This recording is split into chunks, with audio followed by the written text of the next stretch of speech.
पाकिस्तान तहरीक इंसाफ के बानी चेयरमैन इमरान खान को 190 मिलियन पाउंड केस में 14 साल कैद की सज़ा सुना दी गई है। उनकी जो अहलिया हैं बुशरा बीबी, उनको 7 साल कैद की सज़ा सुना दी गई। ये कोई नई बात नहीं है, पाकिस्तान में वज़राए आज़म को सज़ाएँ सुनाई जाती रही हैं। कभी मोहतरमा बेनज़ीर भुट्टो शहीद को सज़ा सुनाई गई, कभी मियाँ मोहम्मद नवाज शरीफ को सज़ा सुनाई गई, तो अब इमरान खान को सज़ा सुना दी गई है, तो इसमें कोई नई बात नहीं है। सज़ाएँ का मतलब यह है कि कहीं ना कहीं मुज़ाकरात का दरवाज़ा खोलने की कोशिश की जा रही है। इमरान खान ये दरवाज़ा खोलने वालों को फिर दरवाज़ा बंद कर देते कि नहीं भाई, मैं कोई गल नहीं करनी, मैं अदालती फैसलों के बाद जनवन तरीके से आज़ाद होना है। क्या इमरान खान ने वाकई 190 मिलियन पाउंड में करप्शन की, या फिर इमरान खान को किसी और जुर्म की सज़ा दी जा रही है जो हमेशा पाकिस्तान में वज़राए आज़म को सज़ा दी जाती है? किसी और को सज़ा आज तक क्यों नहीं दी गई, सिर्फ वज़राए आज़म को या सियासतदानों को क्यों सज़ा दी जाती है?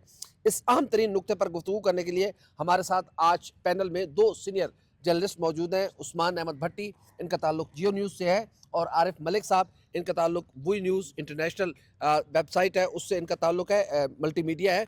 तो सबसे पहले उस्मान भट्टी साहब से गुफ्तगू का आगाज़ करते हैं। भट्टी साहब, आप क्या समझते हैं, इमरान खान को इस सज़ा के पाकिस्तान की सियासत पर क्या असरात मुरतब हो गए? मियाँ नवाज शरीफ साहब खुद 2 बार इस तरह की सज़ाओं से निकल चुके हुए हैं। क्या वो इस सज़ा पे खुश होंगे या रंजीदा होंगे कि फिर एक सियासतदान पकड़ा गया? देखें उल्फत साहब, आपको मैं ये बताऊं, इस मुल्क में अगर जमहूरियत चाहते हैं इमरान खान साहब, जिसका रोना रोते हैं या बाकी सियासतदान रोना रोते हैं कि इस मुल्क में जमहूरियत होनी चाहिए, मुझे आप ये बताएं कि जमहूरियत क्या सियासतदानों के साथ मिलकर ना बैठ कर आ सकती है? मिसाल के तौर पे इमरान खान साहब को बेशतर मौका ऐसे मौके दिए गए कि खान साहब आप टेबल पर बैठें और आकर बात करें, सियासतदानों से, नून लीग से बात करें, पीपल्स पार्टी से बात करें, मगर खान साहब कहते हैं मैं कल्ले काफ़ी हैं, बाकी सारे ज़ीरो हैं, बाकी सारे करप्ट हैं। बात यह है कि जब तक खान साहब सियासी जमातों से डायलॉग्स नहीं करेंगे तो ये इस तरह का सिस्टम रहेगा कि इस मुल्क में जो इस्टेब्लिशमेंट है वो अपने पंजे जमाई रखेगी। मुझे भट्टी साहब की इस बात पर थोड़ा सा एतराज़ है। भट्टी साहब कह रहे हैं कि खान को सारी जमातों के साथ मिलना बैठना चाहिए और फिर ये शायद केसेस वापस हो जाएंगे। मतलब ये केसेस तो अदालत ने ख़त्म करने हैं, ना कि पॉलिटिकल जमातों ने ख़त्म करने। हाँ, बैठें, डायलॉग करें। अब उसके ऊपर अगर ये सज़ा है कि आप डायलॉग नहीं करेंगे तो हम आपको इस तरह की सज़ाएँ देंगी, 14 साल की, उसकी बेगम को 7 साल की। और सबसे बड़ी बात कि इस केस के अंदर 6 मुल्ज़मान थे। उन 6 मुल्ज़मान, वो 4 मुल्ज़मान किधर गए? बुशरा बीबी और इमरान खान के अलावा 4 मुल्ज़मान मलिक रियाज़ थे। मलिक रियाज़ के अलावा जिनसे बाकी मालूमात ली गई थी वो किधर हैं? 4, वो उन्हें सज़ाएँ नहीं दी गई। उन्हें क्यों नहीं सज़ाएँ देंगी? भट्टी साहब ये भी आरिफ बताएंगे साहब, मैं चाहिए। आपने बड़ा अच्छा क्वेश्चन रेज़ किया।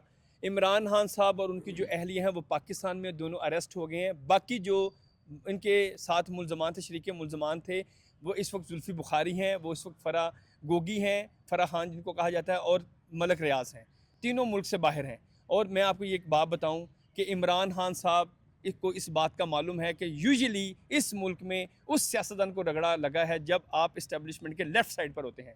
इमरान खान साहब सियासत में इस वक्त इस्टेब्लिशमेंट के लेफ़्ट साइड पर हैं, मगर इस वक्त नैब में जितने केसेस बने हैं सियासतदानों पर, तो वो बनते थे प्राइवेट किसी भी स्कीम पर किकबैक्स लेने पर। मगर आप ये देखें कि इसमें मलिक रियाज पर जो जुर्माना हुआ, एनसीए ने इंक्वायरी की और वो पैसे वापस भिजवाए उन्होंने पाकिस्तानी गवर्नमेंट को, मगर खान साहब ने पाकिस्तानी कौमी खजाने में जमा नहीं करवाए, वो उन्होंने उस अकाउंट में जमा करवाए, जहां पर बहरिया टाउन कराची में करप्शन हुई या वहां पर उनको जुर्माना था। मलिक रियाज को फेवर देने के लिए, इमरान खान साहब ने फेवर लेने के लिए ये सारा ड्रामा किया। इसलिए इमरान खान साहब पर जो अब ये केस बना है, जो इस वक्त इमरान खान साहब पर केस बना है, वो एक किस्म का जेन्युइन केस है। और अब हाँ देखें, अभी आरिफ साहब ने बात कही कि क्या अगर इमरान खान साहब सियासतदानों के साथ बैठ जाएं तो वो रिहा हो जाएंगे। मैं समझता हूँ कि इमरान खान साहब एक सियासी बंदे हैं, मगर इमरान खान साहब की जो परवरिश है वो भी इस्टेब्लिशमेंट में हुई है। इमरान खान साहब आज वही करते, अगर उनके साथ जनरल फैज़ हमीद भी होते, जनरल बाजवा भी होते, तो इसी तरह ये सियासतदानों को अंदर करते जो इमरान खान साहब ने किया। किसकी परवरिश इस्टेब्लिशमेंट ने नहीं की? नहीं की, सबकी की, मगर बाकी सियासतदानों ने समझ लिया कि इस मुल्क में अगर चलना है, अगर बाकी उनके सामने झुक जाता है, ये झुक नहीं। नहीं, इमरान खान साहब ने ये झुकना ही होता है कि इमरान खान साहब ने पहले कहा कि अमेरिका जो है एब्सोल्युटली नॉट, अमेरिका की मैं बात नहीं मानूंगा, अमेरिका ने मेरी गवर्नमेंट गिराई। आज अगर इमरान खान साहब, मैं समझता हूँ खुशकिस्मत है, अगर इमरान खान साहब रिहा हो जाते तो पूरी दुनिया में ये मैसेज जाता कि इमरान खान साहब को डोनाल्ड ट्रंप ने जो है वो रिहा करवाया। इमरान खान साहब की सियासत बच गई है, इस वक्त वो अंदर है। देखें, ये भट्टी साहब का अपना पॉइंट ऑफ व्यू है। मेरा पॉइंट ऑफ व्यू ये है कि मतलब जो स्टैब्लिशमेंट के लेफ़्ट साइड पे जाएगा उसको जेल भी होगी, वो सियासत से भी बाहर होगा, उसकी ख़ानदान को तज़लील की जाएगी, उसकी पूरी पार्टी को तबाह किया जाएगा। ये हमने 2017 में भी देखा और ये हमने 2021 से भी 2022 से भी देखते आ रहे हैं। मतलब स्टैब्लिशमेंट डिसाइड करेगी कि आपने 8 फरवरी को इलेक्शन हारा हुआ, हमने कैसे आपको जिताना है, हमने 2018 का इलेक्शन कैसे चुराना है, हमने आरटीएस कैसे बिठाना है। तो ये इस्टेब्लिशमेंट का जो हर टाइम एक सियासी जमातों के ऊपर हाथ होता है और उस हाथ की वजह से ये मुल्क तरक्की नहीं कर सका और बीच और सियासी जमातें आपस में बैठ नहीं सकी। आपको याद होगा जब बेनज़ीर और नवाज शरीफ ने चार्टर और डेमोक्रेसी पे साइन किया और क्या बेनज़ीर आके जब वो हो सके वो जिंदा रह सके। आरिफ साहब मैं आपकी बात को आगे कंटिन्यू करूंगा, मैं आपकी बात धमाका नहीं भूलता, मैं उसका चश्म आपकी दीन बात को गवाह हूं। कंटिन्यू करूंगा। आरिफ साहब ने कहा कि चार्टर ऑफ डेमोक्रेसी किया पाकिस्तान पीपल्स पार्टी और पाकिस्तान मुस्लिम यूनियन ने। खान साहब को कौन सी इस्टेब्लिशमेंट मना कर रही है कि सियासतदानों के साथ ना बैठो? खान साहब सबसे बड़ा खान का दुश्मन खान खुद है।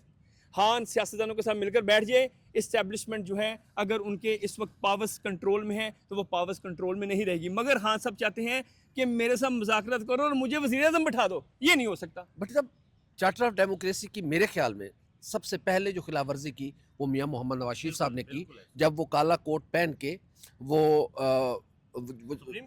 सुप्रीम कोर्ट चले गए थे यूसुफ रजा गिलानी के खिलाफ।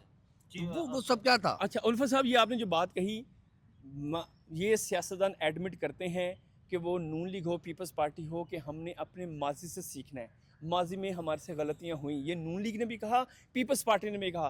खान साहब कैसा पवित्र बंदा है, वो कहता है मेरे को कोई गलती हो ही नहीं, मेरे से अच्छा कोई सियासतदान नहीं, मुझे आप दोबारा बिठा दें। आपकी बातों से तो लग रहा है कि इमरान खान ने कोई करप्शन नहीं की, बस वो एस्टेब्लिशमेंट उन पे मैं नाराज आपको है, इसलिए सजा बताऊं, हुई। इमरान खान साहब ने करप्शन नहीं की। इमरान खान साहब की दौरे हुकूमत आप निकाल लें, आप जिस सूबे में बैठे हैं, इस सूबे में रेट होता था ट्रांसफ़र पोस्टिंग का। जिस वक्त से ये नई गवर्नमेंट आई है, आप मुझे एक भी ट्रांसफ़र पोस्टिंग दिखा दें कि जो किसी भी सियासत पर हुई हो, सिफारिश पर हुई हो। एक भी ऐसा केस बता दे कि मौजूदा गवर्नमेंट ने वो पकड़ो कि इस बंदे ने पैसे दे के ट्रांसफर करवाया। देखें मेरी बात सुने, जब किसी की ट्रांसफर पोस्टिंग होती है, महज इल्जाम है किसी ना को नहीं, किसी महज इल्जाम नहीं, है ना। वो देखें मेरी बात सुने, जब ये तक प्रूफ नहीं होगा तो इल्जाम ही है ना। मैं आपको बताऊं, सबसे बड़ा प्रूफ ये होता है कि जो उस वक्त का वज़ीर आला था उस्मान बुज़दार साहब, उनके दौरे हुकूमत में क्या इस सूबे की तरक्की हुई। सियासी सिफारिशों पर लोग ब्यूरोक्रेट्स तैनात होते रहे और मुल्क का अपने सूबे का रिजल्ट देख लिया कि वो कितना पीछे चला सर, गया। उसका यही कोई होता है। एक प्रूफ तो होना चाहिए ना, हुई होगी। मैं ये नहीं कह रहा, मैं किसी की गवाही नहीं देने के लिए खड़ा हुआ कि पैसे लेकर ट्रांसफर पोस्टिंग नहीं हुई, लेकिन कोई एक प्रूफ तो होगा ना। अब मरियम नवाज शरीफ साहबा के अंडर में है पूरी ब्यूरोक्रेसी, वो किसी एक ब्यूरोक्रेट को लाए, वो कहे मैंने 25 लाख रुपए दिए थे फरहत खान साहबा, फरह गोगी साहबा को, और उन्होंने मेरा ट्रांसफर पोस्टिंग करवाया था। उल्फा अब तो ये साहब, महज इल्जाम ही है ना। इतना बच्चा तो कोई भी ब्यूरोक्रेट नहीं होता कि वो आके कहे कि मेरे से 25 लाख रुपया दिया है और मैंने ट्रांसफर पोस्टिंग करवाई है। मगर आप सेक्रेटरी वही है, जैद जमान साहब। नहीं, उस वक्त चीफ सेक्रेटरी फयाज सुंबल थे मरहूम। उससे पहले आप देखें वो इंतहाई क्रेडिबल वो शख्सियत, अच्छा बंदा था, बिल्कुल। वो परवेज अली साहब के दौर में था, अब्दुल्ला सुंबल साहब के दौर, वो परवेज अली साहब के दौर में थे। अब जो चीफ सेक्रेटरी हैं, ये उस वक्त चीफ सेक्रेटरी नहीं थे, ये चीफ सेक्रेटरी थे मोहसिन नकवी साहब के दौर में। मगर आप ये देखें कि अब सूबे की बेहतरी या उस वक्त सूबे की बेहतरी में कितना डिफरेंस है। यही जवाब है कि जब सियासी देखें दो चीज़ें। एक भट्टी साहब ने कहा कि माजी से सबको सबक सीखना चाहिए। क्या मियाँ साहब ने सबक सीखा? क्या PMLN ने सबक सीखा कि वही इस्टेब्लिशमेंट जिन्होंने उन्हें बाहर निकाला, जिन्होंने उन्हें लंदन भेजा, जिनकी वजह से यहाँ पे प्लेटलेट्स का कम होते थे, बढ़ते थे, उन्होंने भेजा? क्या मियाँ साहब ने सीखा? मियाँ साहब का वो शेर याद है जब उन्होंने एहतसाब अदालत से निकलते हुए पढ़ा था? वो गैरत हो, मुझे अब शेर भूल चुका है। अच्छा, मैं आपको ये बात को हम सम अप करते हैं क्योंकि बादशाह जफर का शेर पढ़ा था, जीना अगर जिल्लत हो तो मरना अच्छा, ये कहकर निकले थे। और आज वही एस्टेब्लिशमेंट के साथ ये बैठ के इमरान खान को, उस वक्त आपको याद होगा मरियम नवाज शरीफ ये कहते थे कि हमारा मुकाबला आपसे नहीं है इमरान खान साहब, आप तो मोहरे हैं, आप मोहरे हैं, हमारा आपसे हमारी क्या दुश्मनी? उल्फा साहब, अब ये आपने हम सवाल करते थे, वो कहते थे ये मोहरा है। अब हमने इस बेचारे का क्या कसूर? इस बेचारे, आज वो बेचारा कसूरवार हो जो जिनका मोहरा था वो गायब है, और जो मोहरा था वो सजा भुगत। उल्फा साहब, अब मेरा टाइम ज़्यादा है, मैं आखिरी सम अप करूंगा आरिफ साहब की बात पे। सियासतदानों का सीखना ये है, मैं समझता हूँ कि मियाँ नवाज शरीफ ने इस वक्त बड़े खुले दिल का मुजाहरा किया है। ना वो इस वक्त प्राइम मिनिस्टर है, ना इस वक्त वो चीफ मिनिस्टर है। सियासतदानों का रोल ये होना चाहिए कि वो अपने इक़्तिदार को ना देखें, वो इस लालच को ना देखें कि मुझे वज़ीर आज़म बनना है या वज़ीर आला बनना है, वो इस लालच को देखें कि हमने आवाम की फ़लाह के लिए काम करना है। वो देखें मियाँ नवाज़ शरीफ जो 3 दफ़ा प्राइम मिनिस्टर रहा, 2 दफ़ा सूबे का वज़ीर आला रहा, आज वो हाली मीटिंग्स करते हैं मरियम बीबी के साथ या शहबाज शरीफ साहब के साथ कि इस मुल्क को आपने कैसे बढ़ाना है। मगर इमरान खान साहब सिर्फ ये चाहते हैं कि मैं मुज़ाकरात उस वक्त तक नहीं करूँगा जब तक मुझे प्राइम मिनिस्टर की सीट पर नहीं बिठाएंगे। और मियाँ नवाज शरीफ ये नहीं कहता, मियाँ नवाज शरीफ ने ये कभी नहीं कहा आज वो वज़ीर आज़म भी बन सकते हैं, वज़ीर आला भी बन सकते हैं। उन्होंने कहा मुझे सीट नहीं चाहिए, इस मुल्क की बेहतरी चाहिए। काश ये ख्याल इमरान खान को आ जाए, ये मुल्क तरक्की कर जाएगा। लेकिन जो वज़ीर आज़म बनाते हैं वो नहीं चाहते थे कि मियां नवाज शरीफ साहब वज़ीर आज़म यार बने। जो नहीं चाहते ना इस्टेब्लिशमेंट मियां नवाज शरीफ को भी नहीं चाहती थी, जरदारी साहब को भी नहीं चाहती थी। मगर आप पूरी दुनिया में सियासत का रूल है। मैं आपको द प्रिंस एक मुकाबले की बुक है, वो कहता है कि आपने इक़्तिदार में आना है तो आपको बाय हुक बाय क्रुक लोगों के तरले मार के, लोगों के पाँव पड़ के, लोगों के सर पे बंदूक रख के किसी भी तरह इक़्तिदार में आ जाएं तो आप कामयाब रहते हैं। सियासत का कोई एक आप समझ लें कि पैंदा नहीं है, ये सियासत का कोई सिरमू नहीं होता, मगर एक सिरमू होता है।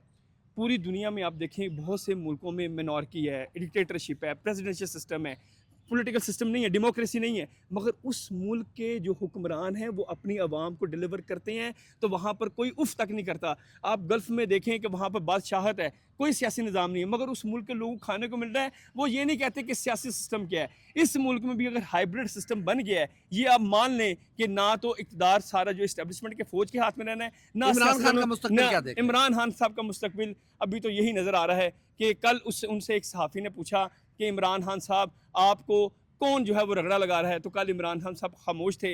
इमरान खान साहब का सिर्फ और सिर्फ इस वक्त यही एक वक्त ऑप्शन है या उनकी दारोमदार ये है सियासत का कि मुझे जो अमेरिका है या बैनुल अक़वामी क़ुव्वतें हैं वो रिहा करवा लेंगी, मगर यहाँ की जो लोकल इस्टेब्लिशमेंट है, पाकिस्तान की जो सियासत है, उन्होंने इनकार कर दिया है किसी भी प्रेशर लेने को। इमरान खान साहब का ये था कि मुझे 20 जनवरी से पहले रिहा हो जाएंगे, अब पता नहीं, अभी मुश्किल नजर आ रहा है। आरिफ मलिक साहब आप क्या देख रहे हैं?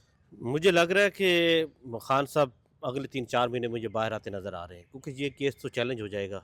इस केस में तो जान ही नहीं थी, है। बेजान देखिए किस्म इसमें का, अभी फजूल किस्म का केस। जो वादा माह गवाह की बात करते रहे, मलिक रियाज की बात, वो आ जाएंगे, वो गवाही देंगे। अब इन दो लोगों को जुबैदा जलाल ने गवाही दे दी है। मलिक रियाज अपना सारा पैसा लेके दुबई चले गए, उन्होंने दुबई में आजम खान ने गवाही वापस ले ली। जुबैदा जलाल ने दी है, देखे ना, तो एक ही गवाही चाहिए होती है। खान ने गवाही वापस ले ली उसने गवाही, वो पेश ही नहीं हुआ। मेन गवाही वो था, हुआ था प्रिंसिपल जलाल थी, वो वापस हो गया। जलाल साहब परवेज मुशर्रफ साहब के भी बहुत करीब थी। वो जो बलूचिस्तान के सारे सियासतदान है ना, वो उनकी डायरेक्ट ऊपर लाइन सारी है। फौज के करीब रहे हैं। ये देखिए खान साहब का मुझे लगता है कि 3-4 महीने के अंदर बाहर आ जाएंगे। उसकी वजह यह है कि क्योंकि बैकडोर आपने कल सुनी बैरिस्टर गौर, और मुझे वो वाकया याद है, आपको याद होगा मोहम्मद जुबैर की बातें याद है, जब मोहम्मद जुबैर की मुलाकात हुई थी उसके बाद भी ISPR ने आके कहा कि हमारी कोई मुलाकात नहीं, और बल्कि ये मुलाकात हुई और ये हमें डिमांड कर रहे थे, और हमने इन्हें कहा कि आप अदालत से में जाके ये बात करें और रिलीफ वहाँ से मिलेगा, और सियासतदानों से बात करें तो पार्लियामेंट जाएं। याद है आपको मोहम्मद जुबैर ने जब आर्मी चीफ से मुलाकात की थी, और कल परसों की बात है बैरिस्टर गौर और अली अमीन गंडापुर की आर्मी चीफ से अलग मुलाकात हुई, तो बाद में तो सिक्योरिटी तरह से आया कि मुलाकात नहीं हुई, इस तरह की बात नहीं, और बाद में पता चलता था जुबैर की बात से, हमें फिर पता चला कि साल बाद ये अदम एतमाद आ गया। हम आपको हमेशा कहते हैं कि जब गुजरांवाला में मियां मोहम्मद नवाज शरीफ साहब कह रहे थे ना कि जनरल कमर जावेद बाजवा तुम जिम्मेदार हो, तो उस वक्त पीछे बातचीत चल रही थी। आज जब इमरान खान को सजा हो रही है तो भी पीछे बातचीत चल रही है। हम समझते हैं कि इमरान खान की जेल का दरवाज़ा खुलने वाला है इस सज़ा के बाद। अगर इमरान खान को सज़ा ना होती तो कुछ और मामला होता, लेकिन हमें लगता है कि बहरहाल जोड़ तोड़ नहीं होना चाहिए पाकिस्तान में। सियासतदानों को मिल बैठना चाहिए, बातचीत करनी चाहिए। उस्मान भट्टी साहब से मैं इत्तफाक करता हूँ।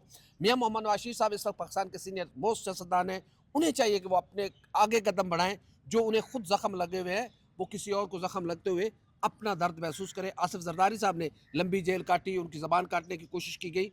ये कौन है जो बार बार लड़ाते हैं और ख़ुद सुलह कर लेते हैं? बहरहाल देखते हैं कि इमरान खान का क्या होता है, लेकिन हमें लगता है जिस जज ने यह फैसला दिया है, एक साबिक चीफ जस्टिस के मुताबिक वो मजिस्ट्रेट के भी काबिल नहीं थे, आज वो जज बने बैठे हैं। बहरहाल उनके फैसले में बहुत सुकम है। ये एक ऐसा केस था जिसमें इमरान खान को सज़ा बनती नहीं थी। देखते हैं इस सज़ा का क्या बनता है। मुझे लग रहा है कि 14 दिन के अंदर अंदर 14 साल की सज़ा ख़त्म हो जाएगी। हमारी वीडियो आपको कैसी लगी? लाइक करें, कमेंट करें, सब्सक्राइब करें, बेल आइकन के बटन दबाएं ताकि जो भी हमारी वीडियो है वो सबसे पहले आप तक पहुँचे। अल्लाह हाफ़िज़ नासिर।